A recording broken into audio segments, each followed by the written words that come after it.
Muy buenas noches. Bienvenidos a otra emisión de Oscar Aza Global a través de todas nuestras plataformas en todas partes del mundo.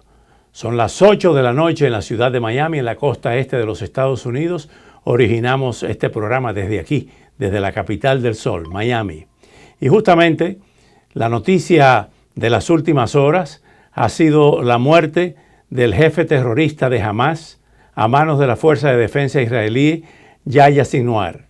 Ya es portada de la revista Time este acontecimiento, donde aparece una galería de monstruos que han sido dados de bajas, entre los que está Saddam Hussein, Adolfo Hitler y otros monstruos que ha dado la historia. Pero vámonos con nuestro invitado Ignacio Montes de Oca a Buenos Aires para escuchar el ángulo, las aristas, las perspectivas, los análisis y los comentarios de este hecho histórico donde la Fuerza de Defensa israelí han dado de baja a Yahya Sinwar. Ignacio, como siempre, muy agradecido por tu gentileza de responder a nuestra invitación. ¿Cómo ves, qué lectura le das a este hecho que ocurrió en las últimas 24 horas? Buenas noches y bienvenido, como siempre.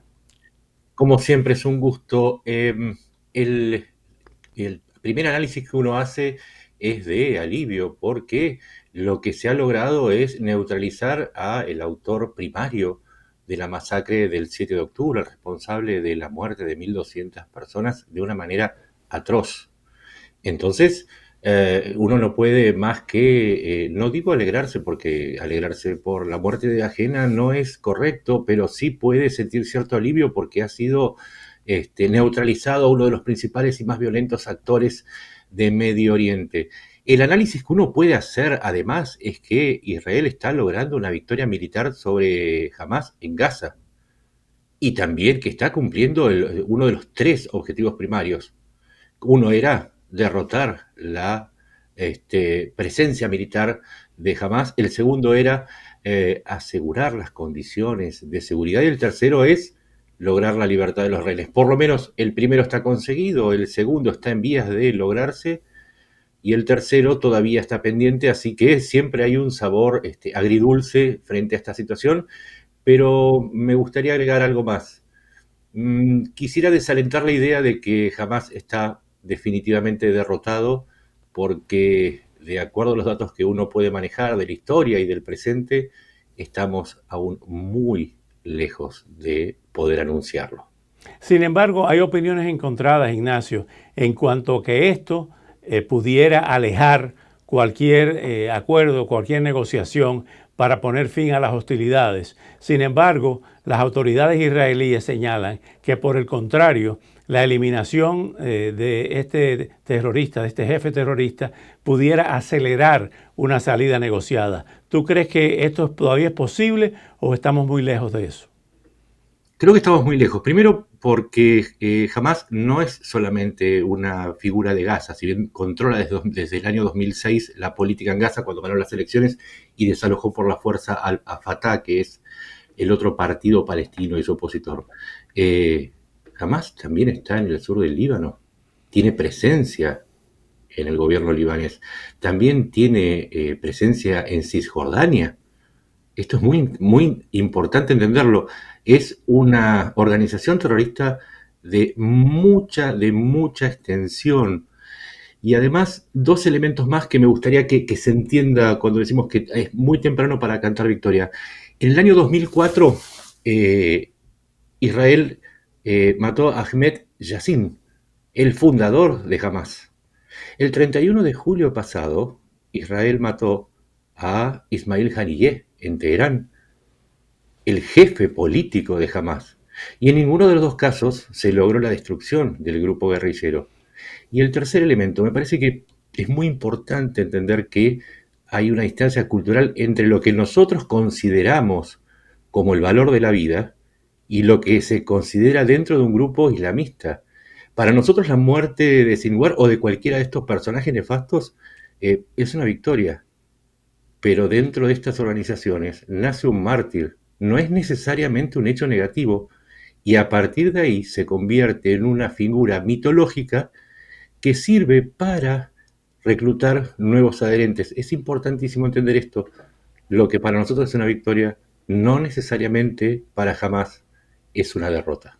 Antes de pasar al otro tema de Hezbollah, esta acción es una victoria de la Fuerza de Defensa israelí, ¿fortalece la posición de Netanyahu o sigue la espada de Damocles de la oposición dentro de Israel, de otros partidos y de otros sectores de la sociedad que lo presiona por el tema de los rehenes? ¿Lo debilita o lo fortalece? Es que justamente porque el tercer objetivo era la liberación de los 100 rehenes, de los 101 rehenes que aún permanecen cautivos, no sabemos cuántos de ellos están vivos, pero además hay otro elemento más. Cuando Israel avanza, está generando las condiciones para la generación de nuevas camadas de milicianos. Solamente para dar algunos datos, dentro de Gaza hay 227.000 viviendas destruidas, ¿sí? Ahí es el 60% del 66% de las viviendas y el 90% de la población está desplazada. Dentro del sur del Líbano tenemos a 1 millón de desplazados y 1.200 muertos. No sabemos los muertos en Gaza porque las cifras las da Hamas.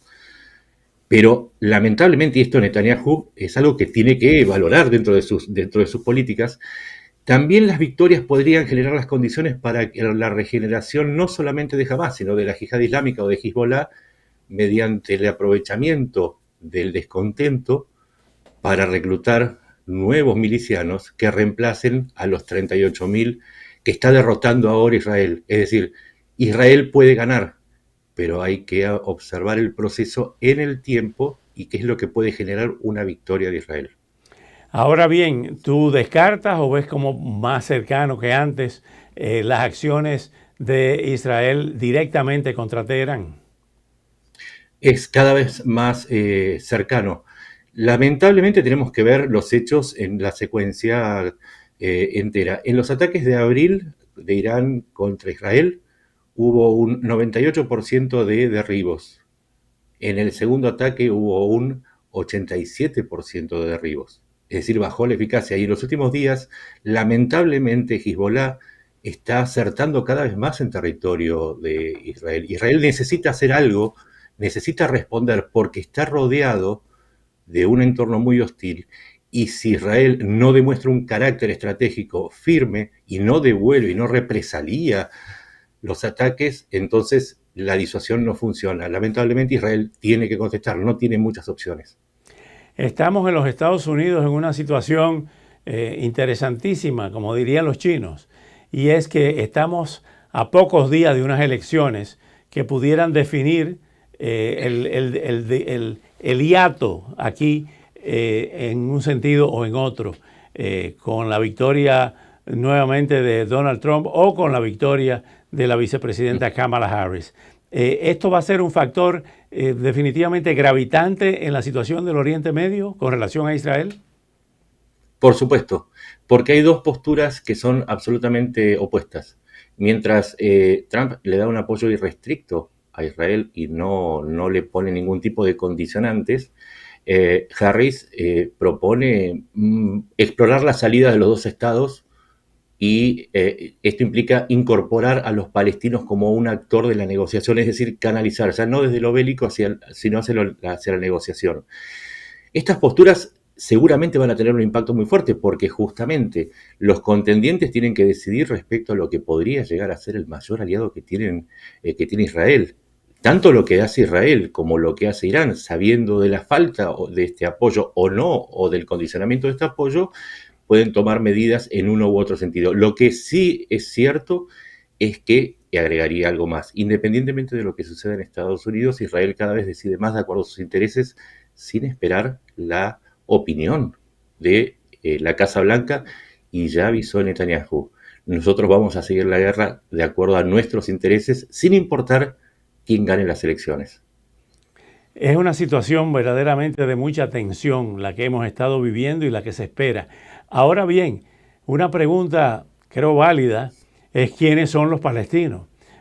¿Son Hamas? ¿Son Hezbollah? ¿Son los Al-Fatah? ¿Son los que seguidores de Abu Mazen o Mahmoud Abbas en Cisjordania? ¿Quiénes son los palestinos como unidad nacional? Es una excelente pregunta que casi nadie se hace. Hoy Palestina no es una entidad, hoy Palestina son varias entidades, están partidas. Para empezar, una última encuesta realizada en junio por un instituto palestino de estadísticas indica que la mayor parte de los palestinos apoya a Hamas. ¿Sí? La encuesta se hizo tanto en Gaza como en Cisjordania, pero ese apoyo alcanza el 35%. El segundo grupo más apoyado es Fatah, que todo el mundo sabe son los sucesores de la OLP y que tienen una mirada quizás más política y menos religiosa que Hamas. Pero también hay un tercer actor que es ese pueblo palestino mayoritario, tanto el que reside en Gaza como en Cisjordania, que no adhiere a ninguno de estos grupos, y también la diáspora. La enorme cantidad de palestinos vive en otros países. Hay 500.000 en Chile, hay 600.000 en Arabia Saudita, enormes cantidades en el Líbano, en Siria. Todos esos palestinos no tienen representación política y no necesariamente adscriben ni a Fatah ni a Hamas. Lo que sí podría resumir es que no existe un actor palestino, existe una orfandad de representación de parte de la mayor parte de los palestinos que no necesariamente están en Medio Oriente y que necesitan saber quién los representa y por ahora no lo encuentran porque las dos facciones están situadas en lugares muy extremos y enfrentados a Israel. Por lo tanto, el conflicto va a seguir hasta que se defina esta personalidad palestina y haya un actor con quien negociar. Ignacio, el llamado de los ayatolás de la teocracia iraní han hecho un llamado para una yihad contra Israel. Dicen que continúan afirmando que Israel no tiene derecho a existir, que hay que barrerlo de la geografía que ocupa. Sin embargo, no ha habido una respuesta contundente y hay otros países árabes que no piensan igual, donde están los sunitas, donde están los que firmaron los acuerdos de Abraham. ¿En qué medida se puede leer esta situación tan fluida y tan conflictiva? Es que hagamos números. Tenemos que entender que el universo musulmán se divide entre un 85% que es sunita y un 11% que es chiita, y el resto son pequeñas facciones como los drusos, hay centenares, por decirlo de alguna manera, pero no nos vamos a complicar con eso. Los chiitas, ese 11%, están liderados hoy por Irán, por Irán, que es quien lanzó la yihad, y no ahora, en el año 1979, y a partir de ahí pide la destrucción de Israel. La enorme mayoría de los musulmanes, que son sunitas, que están liderados en este momento, al menos en Medio Oriente, por Arabia Saudita y los Emiratos Árabes Unidos, no están de acuerdo con el yihadismo. Lo que dicen es, nosotros podemos convivir con Israel en determinadas condiciones, siempre y cuando, por ejemplo, ahora dicen, haya dos estados, uno palestino y un Israel, pero no queremos la yihad. De alguna manera, también estos países están amenazados, tanto como Israel, por Irán, no con la destrucción, pero sí con la insurrección de las masas. Lo que más le temen los países árabes es que ese yihadismo se contagie a sus poblaciones y ponga en riesgo la gobernabilidad. Pero hoy la yihad es minoritaria. Los musulmanes, en su gran mayoría, prefieren el comercio, las relaciones, prefieren ir por el desarrollo, por la vía política y comercial o económica, y no la yihad. Eso es importante entenderlo. Claro, si no se generaliza algo y no es correcto generalizar. Ignacio, como siempre, muy agradecido por tus valiosos minutos y hasta una próxima oportunidad. Buen fin de semana. Muchas gracias a ustedes. Igualmente. Ignacio Montes de Oca, directamente desde Argentina. Bueno, y aquí tenemos que agradecer, las personas agradecidas valen mucho. Y yo tengo que agradecer en lo personal y en lo profesional a Juan Cabrera de Ace Restoration Services, que sigue fiel a todos los programas y a los diferentes medios que nosotros participamos, en los que nosotros participamos. Juan es un brillante joven cubanoamericano que comenzó como una pequeña empresa y hoy ya es una empresa que opera en todo el estado de la Florida. Él es el responsable de librarnos del moho, de los techos perforados, de los deterioros y los desastres que causan los huracanes. Y damos la más cordial bienvenida a Juan de Ace Restoration Services. Gracias, Juan, por estar aquí. Hola, Oscar. Muchas gracias por tenerme en el programa, como siempre. ¿Cómo te fue en Tampa? Sabemos que en los últimos días estuviste en Tampa. ¿Cómo le batió el huracán a la ciudad de Tampa y el área de Tampa? Bueno, Oscar, será los huracanes. Sí, los huracanes, sí, Milton. Helene y Milton, sí. Tú sabes, como sabemos, Helene fue una tormenta que causó mucho daño de agua, mucha inundación y fue mucho problema para toda la costa de St. Pete, de Tampa, de Sarasota, y nos está manteniendo muy ocupados. Y entonces, como sabemos, entonces vino Milton, que Milton afectó la misma área, pero esta tormenta fue más violenta con vientos. Tenemos una oportunidad para ayudar los residentes de la costa y estamos bien agradecidos por el trabajo. ¿Tú operas en todo el estado? Nosotros trabajamos en todo el estado de la Florida, desde Cayo Hueso hasta Pensacola.